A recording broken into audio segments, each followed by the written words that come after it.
Good morning, everyone. Today, Group 3 is going to present about the kinetic molecular theory and thermodynamics law summary. Next.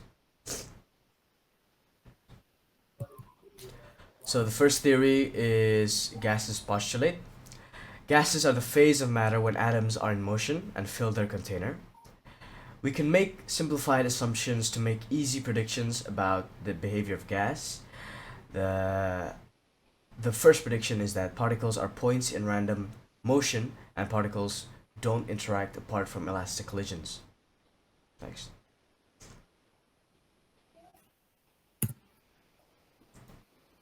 This simplification of gas is called ideal gas and it allows for us to observe four variables, which includes the following.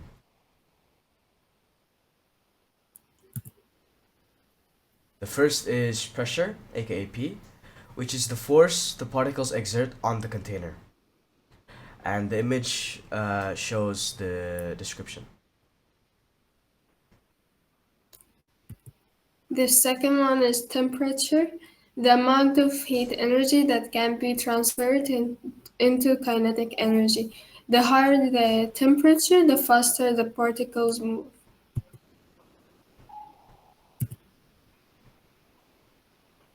The third one is volume, the size of the container. The fourth one is the mole, the amount of particles in the container.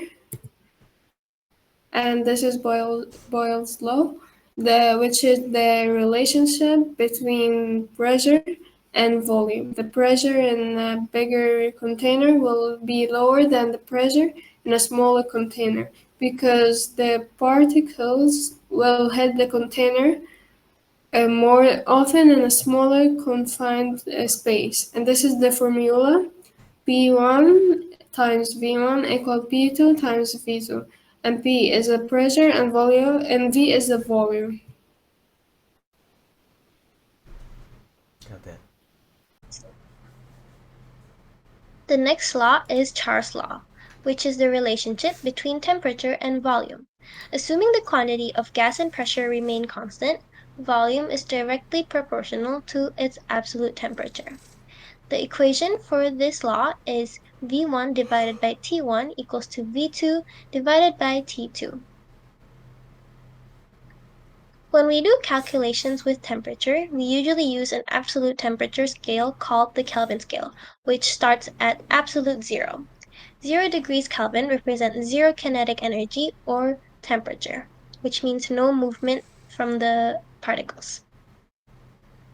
Next is the combined gas law. It is the relationship between pressure, volume, and temperature of a fixed amount of gas, and a combination of the law we mentioned before. So together, the equation from the previous laws will come together as T1 times V1 divided by T1 equals P2 times V2 divided by T2. Next is the Avogadro's law. Equal volume of gases in the same temperature and pressure contain equal number of molecules. The equation for this law is V1 divided by N1 equals V2 divided by N2. This is an example of this law in an image form. Next is ideal gas law. This law ties the previous laws together. Under the same temperature, pressure, and volume, all gases contain the same number of molecules. This can be expressed with the equation pressure times volume equals moles times R being the gas constant and times temperature. All these laws are based off an observation and can be explained by the theory of kinetic molecular theory, which consists of 5 postulates that derive from ideal gas, which the next person will be explaining further.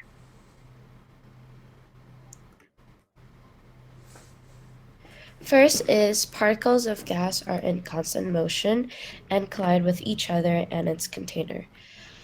This can be related to the first Newton's law of motion. Second one is gas is mostly empty space because the particles are far apart. Third is pressure is transfer of energy when the particles collide with the walls of the container. Fourth is we assume that particles do not interact with each other except for perfectly elastic collisions in which kinetic energy does not transfer.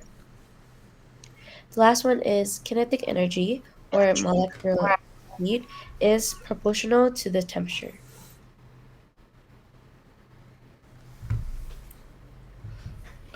The laws of thermodynamics. Thermodynamics is important because it has a great impact on the behavior of matter and energy. There is a first, second, and third law of thermodynamics, which was then followed by another fundamental law, which was established as the zeroth law of thermodynamics.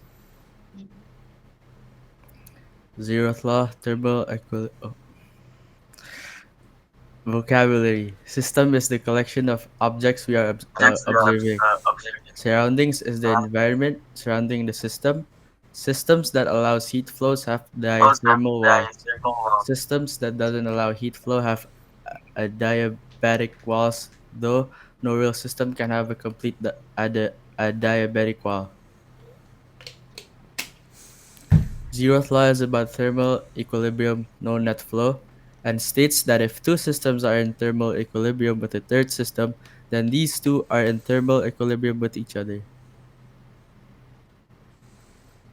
The change in the internal energy of a system is equal to the energy transferred as the heat minus work done to or by the system.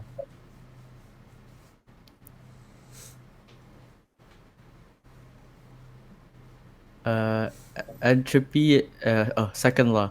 Entropy is an inevitable partial loss of an engine's ability to convert heat energy to work and states that no cyclic process can convert heat into work with 100% efficiency. This explains the variation of the second law, which states that heat spontaneously goes from high temperature to low temperature. Third law. Temperature is a measure of available heat energy, which means that if there is no heat energy and something we know is that as temperature decreases, kinetic energy also decreases. Zero heat means zero kinetic energy at absolute zero. Every substance would be a solid. The third law of thermodynamics states that the entropy of any crystalline substance at absolute zero will be equal to zero. S equals zero. True, absolute zero can never be reached because nothing can be cooler than absolute zero. One cannot cool something to absolute zero. And that is it for our presentation of the summary of thermodynamics and postulates. Thank you for listening.